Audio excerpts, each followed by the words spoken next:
దీన్ని వేప్ అంటారు. చాలా బాగుంది. సిగరెట్లు తాగి లంగ్స్ ఖరాబ్ చేసుకునే బదులుగా ఇది తీసుకోండి. మనకు రీజనబుల్ ప్రైస్లోనే ఉంటుంది. ఒక 3,000 to 4,000 దాకా ఉంటుంది. దీంట్లో వచ్చేసి 12,000 బఫ్స్ ఉంటాయి. తాగండి. సిగరెట్ తాగి హెల్త్ మొత్తం ముడ్డ గుడిపోయే బదులు ఇది తాగుడు చాలా మంచిది. చూడండి ఎంత బాగున్నాయి.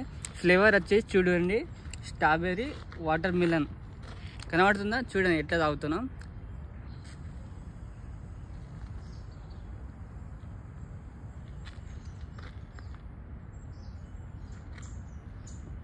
సిగరెట్ లెక్క తాగాలంటే మాత్రం ఇక